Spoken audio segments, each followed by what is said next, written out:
এই সুপ্রিম কোর্টে এসএসসি 26,000 মামলাটি ছিল এবং গুরুত্বপূর্ণ যেটা আপডেট উঠে আসছে সেটা আপনাদের সাথে শেয়ার করতে চলেছি। চ্যানেলটিকে সাবস্ক্রাইব করে রাখুন, তাহলে নেক্সট আপডেটগুলো মিস করবেন না। তো আজকে 26,000 মামলাটি শুনানি হয়নি, তার কারণটা হচ্ছে অন্য একটি মামলা, সম্ভবত ট্যাক্স সংক্রান্ত একটি মামলা ছিল পূর্ব নির্ধারিত, অর্থাৎ আগের থেকে সেটা শিডিউল ছিল, তো সেই জন্য এই মামলাটি ওঠেনি। তো মাননীয় বিচারপতি তিনি বলেছেন মামলাটি অন্যদিন লিস্টে ফেলা হবে। তো অন্যদিন বলতে সেটা এখন কবে দেওয়া যায় আমরা আপনাদেরকে জানিয়ে দেবো। আমাদের সোশ্যাল মিডিয়ার যে পেজ আছে সেই পেজের মাধ্যমে জানিয়ে দেবো, ডেসক্রিপশনে লিঙ্ক দেওয়া আছে, তো আপনারা পুরো ব্যাপারটা জানতে পারবেন।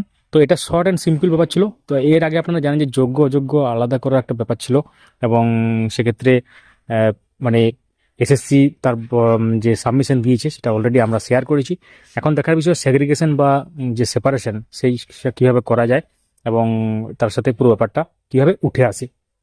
Thank you so much for watching. ভিডিওটি লাইক করতে পারেন, সবার সাথে শেয়ার করতে পারেন, ডেসক্রিপশন চেক করুন, সেখানে উল্লেখযোগ্য লিঙ্ক আছে।